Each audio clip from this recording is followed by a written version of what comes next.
Bienvenue sur Africa 24 dans cette nouvelle édition du QG Week-end au sommaire de l'actualité. Le président Paul Kagame rassure les Rwandais sur la sécurité au Rwanda. Commandant en chef des armées, le chef de l'État a inspecté l'armée et assisté à un exercice de perfectionnement des militaires.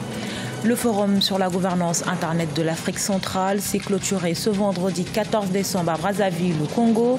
Cette plateforme de discussion a notamment permis d'aborder le défi de la sécurisation des données dans la sous-région. Et puis hausse des communications électroniques au Bénin. Les opérateurs se sont pliés à la décision de l'autorité de régulation des communications électroniques et des postes, une mesure décriée par les consommateurs béninois.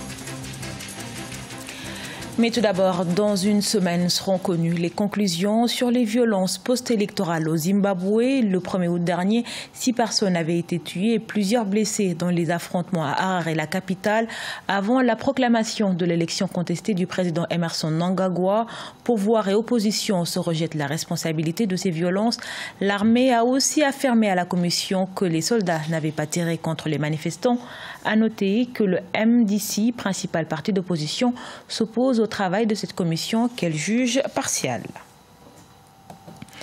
L'armée est prête à riposter à n'importe qui oserait s'attaquer à la stabilité du Rwanda. Ce sont les mots du président Paul Kagame. Ce dernier a procédé à l'inspection de l'armée nationale, occasion pour le chef de l'État de saluer le travail des hommes et femmes en uniforme. Reportage de notre correspondant Fratenda Kaesanga.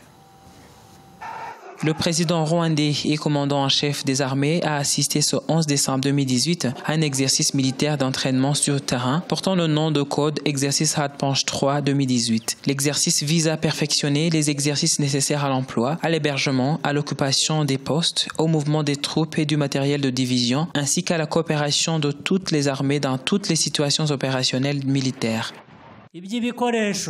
C'est vrai qu'il faut de la bravoure pour faire ce métier et que grâce à vous, le pays est sécurisé.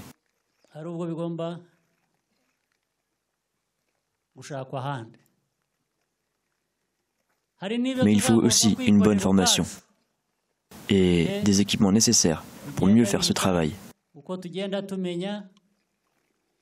Ces équipements, nous devons les importer. Mais avec le temps, il y en a que nous allons commencer à fabriquer nous-mêmes.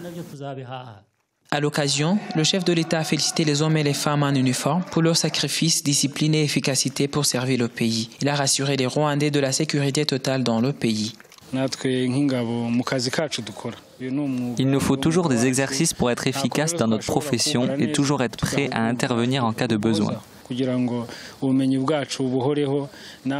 Cela nous aide aussi à ce que les Rwandais se sentent en sécurité. Dans la nuit du 9 décembre 2018, le Rwanda a fait l'objet d'une attaque par un groupe rebelle rwandais basé en République démocratique du Congo, selon le porte-parole de l'armée rwandaise. 4 des assaillants ont été tués dans un échange de coups de feu avec les soldats des forces de défense rwandaises. Brazzaville, la capitale du Congo, a abrité les 13 et 14 décembre l'édition 2018 du Forum sur la gouvernance Internet de l'Afrique centrale. Avec près de 280 millions d'internautes, le taux d'accès sur le continent est à peine 23%. Ce forum est donc une plateforme de discussion sur les enjeux pertinents de l'Internet en général et ceux sur la gouvernance Internet en particulier en Afrique. Reportage de notre correspondant Deva Ponzo. Les États d'Afrique centrale veulent s'investir à améliorer non seulement l'accès, mais garantir davantage une bonne gestion de l'Internet pour les populations et les services. Mais les défis de la sécurisation des données, de la réglementation du secteur et à l'inscription sur liste noire des adresses IP de certains pays constituent un frein au développement d'une économie numérique digne de ce nom. C'est dans ce contexte que vous êtes appelés à inciter les pouvoirs publics que nous sommes à s'approprier le sujet du blockchain afin de capitaliser la dynamique d'open innovation et expérimenter cette technologie dans l'administration.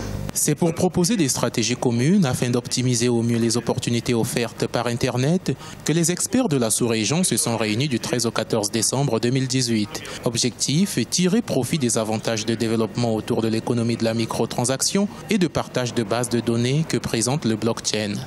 Internet aujourd'hui reste ouvert, c'est vrai, mais il faut aujourd'hui une meilleure réglementation, une meilleure régulation pour faciliter les usagers, pour donner un meilleur service aux usagers et faciliter les opérateurs dans cet environnement, avoir un écosystème assez fiable qui nous permettra effectivement de bénéficier des atouts qu'apporte le numérique et l'Internet. Les pays de l'Afrique centrale ont entamé leur interconnexion par fibre optique. C'est le cas du Congo et du Gabon. Les interconnexions entre le Congo, la République centrafricaine et le Cameroun à venir permettront de renforcer l'intégration sous-régionale. La production du riz dans la vallée du fleuve Sénégal occupe une place de choix pour la réussite du programme sénégalais d'autosuffisance en riz. Dans sa stratégie d'amélioration de la production rizicole, la Société nationale d'aménagement et d'exploitation des terres du delta du fleuve Sénégal a élaboré un plan directeur de développement de la riziculture. Ce plan vise notamment la rénovation des périmètres défectueux. La SAED compte également mettre en place une stratégie commerciale destinée à aider les producteurs à adopter des techniques de vente pour pouvoir commercialiser leur production. Les émigrants au taxi-moto du Togo tentent de réinventer leur service de transport de passagers. Ils ont créé une application pour smartphone dénommée Gozem. Elle est inspirée des applications mobiles de mise en contact d'utilisateurs avec des conducteurs. Gozem, qui enregistre déjà plus de 10 000 abonnés, souhaite rendre plus transparent le calcul de la course et offrir un service plus sûr. Reportage à Lomé de notre correspondante Emefa Kofi. Jeannette est l'une des nombreuses utilisatrices de la plateforme Gozem. Avec cette application installée sur son smartphone, elle est bien souvent en contact avec le service de transport urbain. Sur place, à chaque départ, le client est équipé d'un bonnet et d'un casque certifié par mesure d'hygiène et de sécurité. J'ai préféré Gozem parce que je me sens classe avec, je me sens en sécurité et là avec les conducteurs qui respectent le code de la route et tout ça. Si j'ai quelque chose à faire, je le fais. Il vient me prendre et tout. J'ai décidé d'être en partenariat avec Gozem pour ma propre sécurité, pour la sécurité et l'assurance de mon engin. Et avec Gozem, je gagne plus qu'avant. La start-up Gozem fonctionne sur un modèle de partenariat. Le kilométrage est facturé à 72 francs CFA pour les taxis-motos et le trajet est enregistré par GPS. Le client a la possibilité de payer sa course en cash, par carte de crédit ou par mobile money. L'application est actuellement disponible en téléchargement gratuit. La connexion n'est pas assez puissante et stable ici. Or, pour notre activité, nous avons besoin d'Internet, de smartphones et ce sont là nos principaux défis. En plus de cela, nous devons éduquer autrement la population à l'utilisation de nouvelles applications.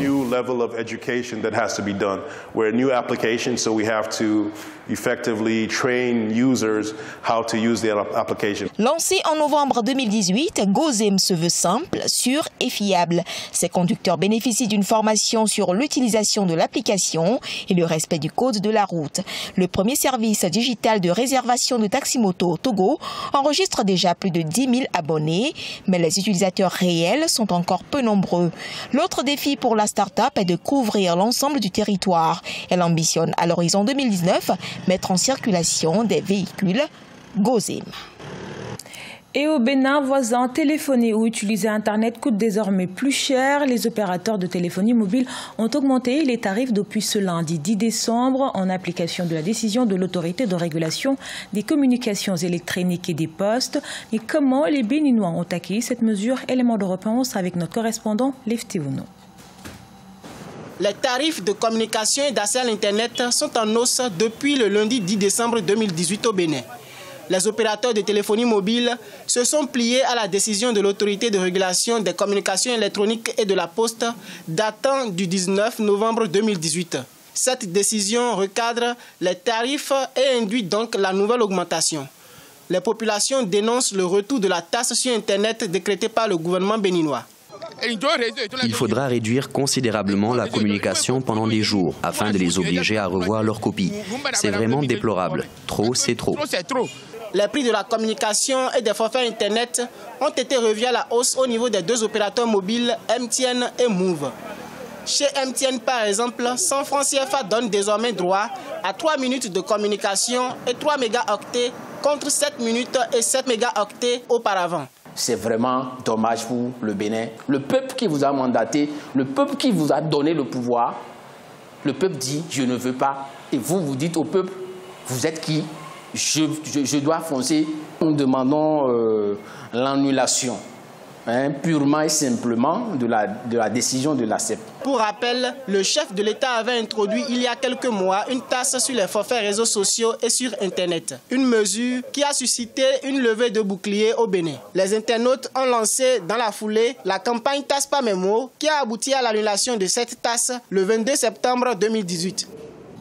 Ce journal a été réalisé par l'ensemble de la rédaction. Merci pour votre fidélité. Retrouvez dans un instant une nouvelle édition de l'actualité sur Africa 24.